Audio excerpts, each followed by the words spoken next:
नमस्ते, आप सभी का स्वागत है मेरे इस चैनल में चिराग एस्ट्रोलॉजी। और हम मंगल की बात कर रहे थे। हमने कन्या राशि और लग्न से बाकी रखा था कल। तो मंगल जो है वो ट्रांजिट कर रहे हैं 10 मई को, और 1 जुलाई तक वो रहेंगे कर्क में। कर्क यानी कि कैंसर उनकी नीच राशि है, और ये नीच राशि का इफ़ेक्ट आपको डेफिनेट मिलेगा। ऑलमोस्ट 50 डेज़ का टाइम है। तो होता क्या है कि बाकी सब ग्रहों के भी हमने बातें की हैं कि गुरु का ट्रांजिट होने वाला है, राहु के साथ जाएगा, मंगल का यहाँ ये ट्रांजिट है, मीनवाइल शनि का आपको इफेक्ट मिल रहा है। सो वो सारे कैलकुलेशंस आप खुद करिए कि क्या हो रहा है, ऑब्जर्व कीजिए। इसीलिए मैं ये चीज़ें आपको एडवांस में बता रहा हूँ, ताकि आने वाले समय को हम समझने की कोशिश करें, उसमें से अनुभव करें कि भाई क्या हो रहा है। यहाँ पर मंगल जो है वो कन्या राशि और लग्न के लिए अगर बात करें तो वो 11वें भाव में चलेंगे उस टाइम पे, 10 मई से 1 जुलाई तक। तो 11वां जो भाव है वो लक्ष्मी भाव है और इच्छा पूर्ति का स्थान है, और मंगल की नीच राशि में मंगल का आना वो आपके लिए थोड़ा प्रभाव करेगा कि आपके जो भी अर्निंग्स हैं उस पर इफ़ेक्ट करेगा। और हो सकता है आपके लिए जो भी आपका पैसा है कहीं अगर रुका हुआ है तो वो थोड़ा और रुक जाए, या अच्छा फ्लो चल रहा है तो उसमें थोड़ी रुकावटें आए। कहीं से भी कोई रीज़न से आपका सोर्स जो है इनकम का उसमें थोड़ी कमी आ सकती है, या डिले हो सकता है, या आपको सपोज़ आप कुछ ऐसा काम करने वाले हैं जो आपका सपोज़ जॉइनिंग है नई जगह पर और आपको सैलरी मिलनी है, तो कोई भी रीज़न से वो डिले हो सकती है। और ऐसा आपको प्लानिंग अभी से करना चाहिए उस समय का। यही बेनिफिट है एस्ट्रोलॉजी का। तो वो ज़रा ध्यान रखिएगा कि कैसे क्या करें। और दूसरा, यहाँ पर आपकी जो इच्छाएं हैं, आपने जो प्लानिंग किया है उस टाइम में वैकेशन का टाइम होगा, तो बच्चों के लिए अच्छा रहेगा। आप बच्चों के लिए जो भी प्लान करेंगे वो अच्छी तरह से एग्जीक्यूट होगा, लेकिन आप अपने खुद के लिए प्लान करेंगे वो शायद आपको नहीं मज़ा आएगा। आपको थोड़ा ये भी ध्यान देना है कि आपकी नई इन्वेस्टमेंट नई चीज़ों में ना हो, अदरवाइज़ वो थोड़े आपको स्ट्रेस देंगे उस टाइम में। तो उस टाइम में आपको पैसों को लेकर नया जॉब स्विच करने के लिए, नई जगह पर जॉइन करने के लिए उस समय में थोड़ा आप ध्यान दीजिएगा कि क्लैरिटी हो, 100% श्योरिटी हो। यहाँ पर देखिए, ये मंगल का इफ़ेक्ट है। आपके पर्सनल चार्ट के इफ़ेक्ट बहुत अच्छे रहें तो ये इफ़ेक्ट का जो भी आपको फल मिलना चाहिए मंगल का, वो थोड़ा दूसरे अच्छे ग्रहों का फल ज़्यादा हो जाएगा, तो इसका फल जो भी नेगेटिव है वो उतना प्रभावी नहीं रहेगा। तो आपके पर्सनल चार्ट पे बहुत सी चीज़ें डिपेंड करती है, आपकी दशाएं क्या है। अब हम बात करेंगे तुला लग्न और राशि के लिए। लग्न को ज़्यादा इम्पोर्टेंस दीजिएगा। तुला वालों के लिए कर्मस्थान में ये योग हो रहा है, तो इसीलिए कर्मस्थान को बहुत इम्पोर्टेंस दीजिएगा। हो सकता है आप अपने तुला वालों के लिए एक चीज़ मैं ऑब्ज़र्व करता हूँ हमेशा, और ये चीज़ आपके जीवन में हो सकती है जब मंगल 10 मई से 1 जुलाई तक ट्रांजिट करेगा कर्क में। आप अपने घर को याद बहुत करेंगे। जो लोग घर से दूर हैं, तुला लग्न और राशि वाले, उनको अपना घर याद आएगा। उनको अपनी पुरानी दोस्ती, पुराने लोग, पुरानी चीज़ें, पुराना एरिया, बचपन, सब कुछ याद आएगा। हो सकता है आप विदेश में रहते हैं तो वो सब छोड़ छाड़ के अचानक से आप यहाँ आने का फ़ैसला कर लेंगे अपने वतन में। सो ये चीज़ आपके काम को छुड़वा सकती है। इमोशनली आप ज़्यादा हाइपर हो जाएंगे, और वो चीज़ आपके ग्राफ को, अर्निंग को, या फिर कहें कि आपके जॉब को ब्रेक कर सकता है। या फिर आप हो सकता है किसी भी रीज़न से आपको घर आना पड़े, आपके होम टाउन में आना पड़े और आपका काम छोड़ के आना पड़े। तो ऐसा चीज़ ये 50 दिन में हो सकती है। तो आपको ये 50 दिन, अगर कोई ऐसा प्रॉब्लम नहीं है, कोई ऐसी ज़रूरत नहीं है, तो वो 50 दिन आप शांत मन से अपने वर्क प्लेस पे निकालिए जहाँ आप काम करते हैं। शांति से उस समय को निकालिए, ना किसी से उलझिए, ना किसी से बातें कीजिए। यही रेमेडी है। लोग अलग रेमेडी की बात करते हैं। मैं ये कहूँगा कि भाई ग्रहों का ये इफ़ेक्ट है, आपको थोड़ा संभालना है। ज़रूरी नहीं आप संभाल पाएंगे, लेकिन अल्टीमेटली यही है। कोई दूसरा शस्त्र अस्त्र नहीं होता यहाँ पर। तो आपको यहाँ पर अपने कर्मस्थान में जो भी प्रॉब्लम्स चल रहे हैं उसको ज़्यादा हाईलाइट नहीं करना है, उसको ज़्यादा रिएक्शन नहीं देना है। हर चीज़ में आपको यहाँ पर कर्मस्थान को लेकर शांत मन से आगे बढ़ना है। आपको ज़रूरत नहीं है अपने होम टाउन जाने की ये समय में, तो अवॉइड कीजिएगा। बिना वजह का आप जॉब छोड़ के भाग के वहाँ मत आ जाइएगा।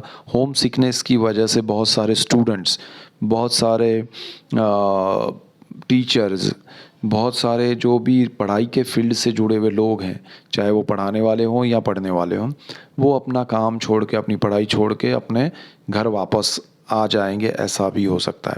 तो ये समय को थोड़ा उस तरह से और परमानेंट छोड़ के आ जाए, ऐसा होगा तो थोड़ा ध्यान रखिएगा।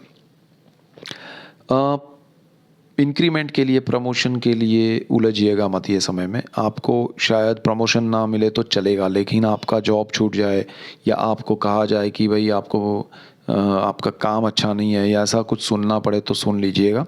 ये समय आपका सही नहीं है।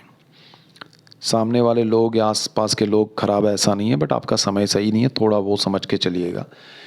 और तुला लग्न और राशि के लिए बाकी सब चीज़ें ठीक है। यहाँ से आगे बढ़ते हैं तो वृश्चिक वालों के लिए भाग्य स्थान में मंगल का ये भ्रमण होगा नीच राशि में। भाग्य में मंगल का ये नीच राशि का भ्रमण जो है वो आपको थोड़ा भाग्य का सपोर्ट कम कर देगा। आपको जो भी चीज़ें लगती है कि आसान है वो, और अब तक जो आसान थी, आसानी से चल रही थी, एग्जीक्यूट हो रही थी, आपने नहीं सोचा है वो आपकी जेब में, आपकी झोली में आके गिर रहा था, वो अब बंद हो जाएगा, कुछ समय के लिए रुक जाएगा। और उसके बाद आप रियलाइज़ करेंगे यहाँ पर कि अरे ये क्या हो गया, मुझे सब कुछ सुकून था, शांति था, ये क्या अचानक से पूरी चीज़ बदल गई। तो ये चीज़ आपको ध्यान देनी पड़ेगी कि यहाँ पर मंगल आपके जो भी नॉर्मल रूटीन में चल रहा या आपको बेनिफिशियल जो चल रहा है वो सब ब्रेक कर देगा। भाग्य से जो चीज़ें मिल रही है उसमें रुकावटें आएंगी और इसी वजह से आपका अग्रेशन बढ़ेगा। आपका माइंड जो अब तक शांत था वो एकदम गुस्से हो जाएगा, एकदम आपको हर चीज़ में आप नई चीज़, ये सपोज़ यहाँ पर एक चीज़ आपके साथ डेफिनेट होगी क्योंकि ये आपका लग्नेश है, अग्रेशन आपका बढ़ेगा। जो चीज़ आपको आराम से शांति से मिल रही है, जो आपका रूटीन है वो ब्रेक होगा, इसीलिए ज़्यादा अग्रेसिव हो जाएंगे, आप गुस्से में आ जाएंगे और रॉन्ग निर्णय लेंगे। और क्योंकि आपके निर्णय, थर्ड हाउस में मंगल की उच्च दृष्टि भी है, लेकिन वो अभी समय नहीं है उसमें ज़्यादा बेनिफिट उठाने का, क्योंकि निर्णय लेने में ध्यान देना। आपका लग्नेश है वो नीच राशि में जा रहा है, तो आप, और फर्स्ट हाउस का मालिक है, फर्स्ट हाउस हमारे थॉट्स होते हैं, हमारा माइंड है, तो आपके विचार में प्रॉब्लम्स क्रिएट होंगे, आप सही दिशा में सोच नहीं पाएंगे। तो बड़े साहस करने में आप रुक जाइएगा और गुस्से में या अग्रेशन में वो मत कीजिएगा, डेफिनेट लॉस करेंगे। मंगल है, इसीलिए आपको अपने साहस में, नॉट ओनली साहस इन द सेंस की इन्वेस्टमेंट, साहस यानी कि आप कोई एक्सरसाइज कर रहे हैं या किसी उस तरह का काम कर रहे हैं, जैसे आप स्पोर्ट्स में हैं या उस तरह का जो भी काम करते हैं, तो उसमें भी आपको थोड़ा संभालना चाहिए, कहीं कोई चोट आ जाए और आपको काफ़ी समय के लिए बैठ जाना पड़े, ऐसा भी हो सकता है, तो वो थोड़ा ध्यान दीजिएगा। यहाँ से आगे बढ़ते हैं तो धनु राशि और लग्न के लिए, सजिटेरियस, धनु राशि और लग्न के लिए बहुत इम्पोर्टेंट है। मंगल का ये ट्रांजिट आपके अष्टम भाव में हो रहा है। आठवां जो स्थान है वो गुप्त विद्याओं का है, अकल्ट है, गुप्त धन है, गुप्त राशि यानी धन, गुप्त आपके रोग हैं, गुप्त यानी कि आपके पैतृक संपत्ति है जो आपको नहीं पता है ऐसी, और इवन आपके लिए यहाँ पर आयुष्य का भी भाव है। सो यहाँ पर मंगल का आना थोड़ा आपको स्ट्रेस देगा, आपको थोड़ा तकलीफ़ देगा। जो चीज़ें आराम से आपको मिल रही थी, पैतृक संपत्ति की अगर बात करें तो बिफोर मंगल ट्रांजिट अगर वो आपको मिल रही है तो अच्छी बात है, अदरवाइज़ वेट कीजिए जुलाई फर्स्ट वीक तक। उसमें कोई बड़े बदलाव या बड़ा चीज़ करने की कोशिश मत कीजिए, और उलझता जाएगा और ख़राब होगा। तो मंगल यहाँ पर आपको थोड़ा वो प्रॉब्लम क्रिएट करेगा। आप संपत्ति के पीछे मत भागिएगा, आप उन चीज़ों के पीछे मत भागिए जो आपके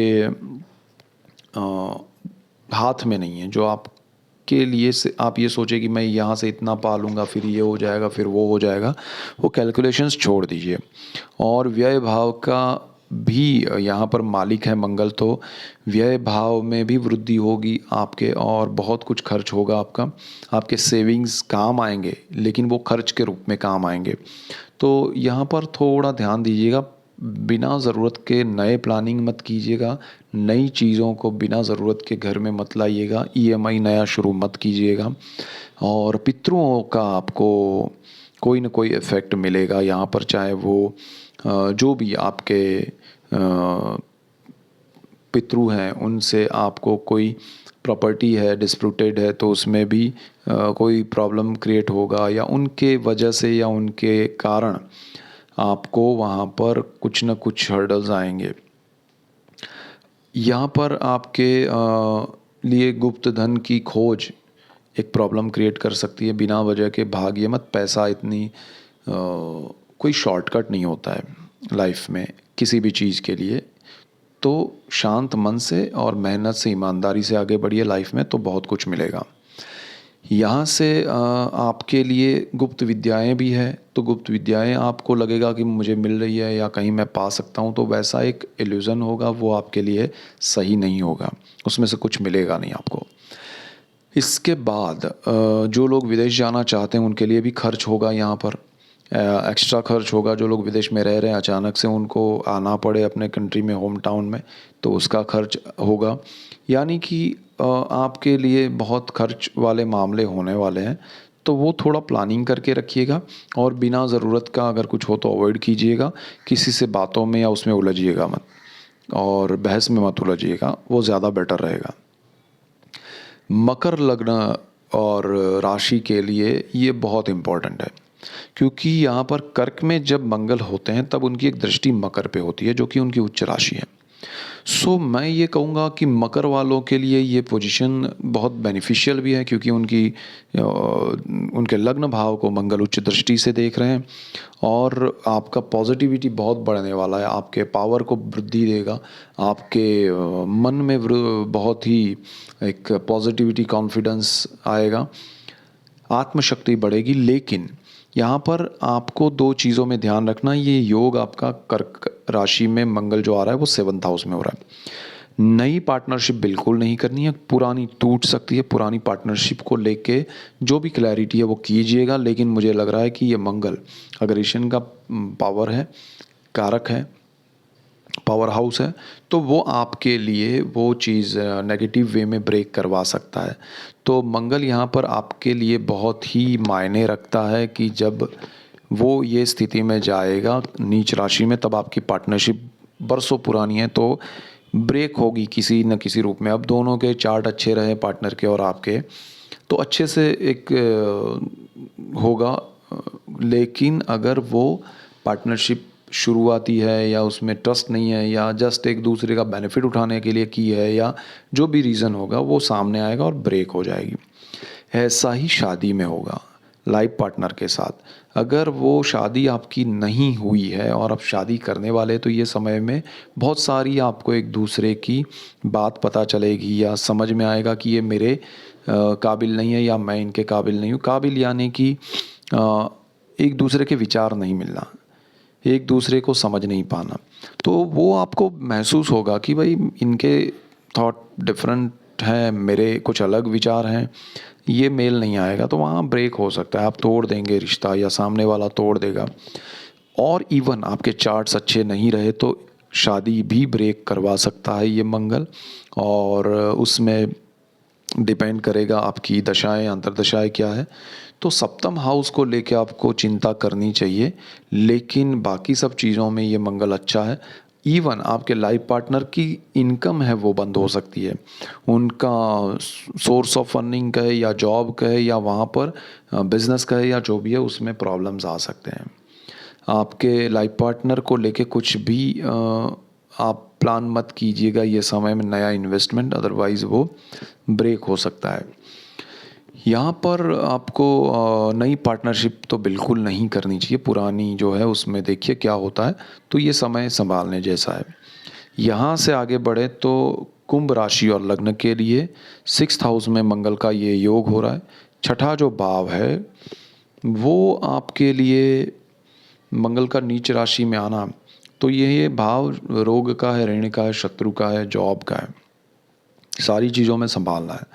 शत्रु अचानक से आपके सामने आएंगे, लोग, माहौल क्रिएट होगा, नेगेटिविटी आएगी, जो चीज़ें कल तक सही थी वो थोड़ी प्रॉब्लमेटिक होगी। देखिए, इसको समय को समझ के चलना है, इसमें डरना नहीं है।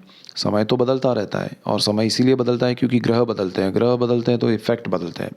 तो जो माहौल पॉजिटिव था वो नेगेटिव हो सकता है, जो नेगेटिव था वो पॉजिटिव हो सकता है। वो टाइम बीइंग इफ़ेक्ट होती हैं। तो हमें उससे डरना नहीं है, उसमें समझना है उसमें क्या चल रहा है, उसको कैसे टैकल करें, उसको कैसे हैंडल करें।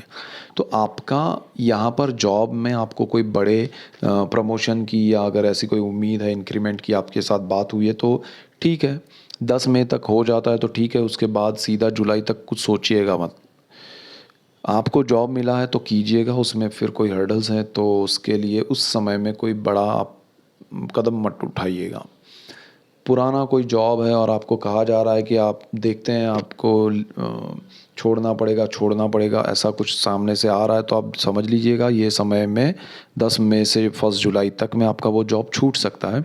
तो बेटर है अभी से उसका ऑप्शन ढूंढते रहिए, प्लान करते रहिए ताकि आपके लिए अच्छा हो सकता है कि भाई ये जॉब पुराना छूट जाए, नया मिले, उसमें आपको कहा जाए कि 1 डेढ़ महीना आप बैठिए, उसके बाद हम आपको कहेंगे कि आप ज्वाइन करें। तो ये समय आपका ऐसे भी जा सकता है कि आप बिना काम के बैठे हैं। बहुत रेयर रहा आपका ग्रह कुंडली नक्षत्र जहाँ पर ये नेगेटिव इफेक्ट और ज़्यादा हुआ तब ऐसा होगा। अदरवाइज़ आपके ग्रह बहुत अच्छे रहे, दशाएं अच्छी रही तो यहाँ पर थोड़े हर्डल्स आएंगे बट समय निकल जाएगा। ऐसा नहीं है कि आपका सब कुछ जॉब वॉब चला जाएगा।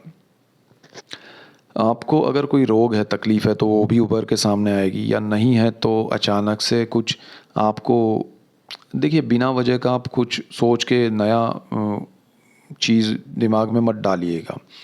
ये समय में जो भी होगा वो अपने आप होगा, सामने से होगा, आपको पता चलेगा। आपको पता करने के लिए नहीं भागना चाहिए। यहाँ पर आपको लोन या कर्ज़ मिल रहा है तो वो नहीं लेना चाहिए। आपको एक्स्ट्रा अगर कुछ भी मिल रहा है कि भाई जिसका ईएमआई है तो वो ये समय में कुछ मत लीजिएगा, वो आपके लिए स्ट्रेस क्रिएट करेगा, नेगेटिव वे में वो जाएगा लाइफ टाइम जब तक वो चलेगा। यहाँ से आगे बढ़ते हैं तो मीन राशि और लग्न के लिए बात करें तो मीन राशि और लग्न के लिए ये योग जो हो रहा है वो पंचम भाव में हो रहा है।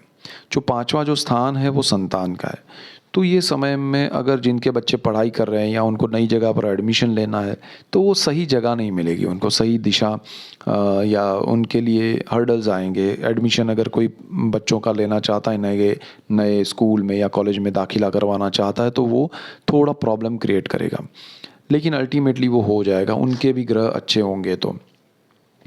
दूसरी चीज़ क्या है कि यहाँ पर आपके बच्चों को लेके वैसे पढ़ाई वाला समय है नहीं है, इसलिए ज़्यादा स्ट्रेस नहीं है। शायद जिनका सेमेस्टर सिस्टम होता है या जून में जिनके एग्ज़ाम्स हैं तो उनको थोड़ा ध्यान देना है कि भाई ये समय थोड़ा हार्डवर्क ज़्यादा करना पड़ेगा, आसानी से नहीं होगा। जो चीज़ें आसानी से रिजल्ट्स मिल रहे हैं, जो सब्जेक्ट्स आपको बहुत आसान लग रहे हैं वो उसमें ही कुछ टफ क्वेश्चंस आ जाएं, तो ये समय में थोड़ा ध्यान देना है, लाइट नहीं रहना है और ये समय को अचीव करना है। दूसरा यहाँ पर ये भी है कि आपको स्टॉक मार्केट वगैरह से डेफिनेट लॉस होगा, ये समय में मत कीजिएगा। इसके लॉन्ग टर्म के इन्वेस्टमेंट कर सकते हैं लेकिन शॉर्ट टर्म में सीधा लॉस है। जो लोग ट्रेडिंग करते हैं उसमें ध्यान रखिएगा। फिर यहाँ पर प्रेम के मामले में भी आपके साथ धोखा हो सकता है या आपको उसका भी एक तकलीफ़ उठाना पड़ सकता है। अगर किसी की कुंडली में यहाँ पर राहु शुक्र ऐसे ग्रह हैं पंचम भाव में और मंगल यहाँ पर आते हैं तो और ज़्यादा आपको तकलीफ़ होगी, आपको अच्छे रिजल्ट्स नहीं मिलेंगे। सो इन सारी चीज़ों को, जो लोग स्टूडेंट्स हैं, जो लोग पढ़ाना चाहते हैं, जो लोग पढ़ते हैं, जिनके बच्चे हैं पढ़ाई कर रहे हैं, उन सबको यहाँ पर ध्यान देना है कि कोई बड़ा उनके लिए आप ये समय में इन्वेस्ट ना करें पैसा। बड़े कॉलेज में दाखिला लेने से पहले 10 बार सोच लें, उस समय में जो भी आप पैसा इन्वेस्ट करें या फ़ीस के रूप में उनके भरें तो वो समय में उस जगह का पूरा आपको पता होना चाहिए। ज़्यादा कोई स्ट्रेस ना ले, ये समय को शांति से निकाल दें और बहुत बड़े प्लानिंग बच्चों के लिए ये समय में ना करें तो बेटर है। सो ये मेन पॉइंट्स है। हम दूसरे भी ट्रांजिट्स जैसे जैसे आएंगे मैं एडवांस में आपको बताता जाऊँगा, ताकि आप कुछ प्लानिंग हो, समझ में आए आप करने आपको उसमें क्या करना चाहिए क्या नहीं करना चाहिए, एक मेंटल प्रिपेयर हो, आपके बजट्स प्रिपेयर हो, तो वो सारी चीज़ें आप कर सके। इसलिए मैं ये थोड़ा एडवांस जा रहा हूँ। आपको लगेगा कि भाई आप बहुत किसी ने कमेंट में भी लिखा है कि एक समय था आप बहुत डिले करते थे, अब आप बहुत जल्दी कर रहे हैं। एक्चुअली डिले करना इज़ नॉट गुड, बट जल्दी होना इज़ वेरी गुड कि आपको एडवांस में मैं दे सकूं। सो अच्छा लगता है। Thank you so much for comments and ये मेन पॉइंट्स है। हम दूसरे वीडियोस पे दूसरे पॉइंट्स पे भी बात करेंगे। So that's it for today. Keep watching Chirag's astrology. Thank you for watching. God bless you and good bye. Thank you.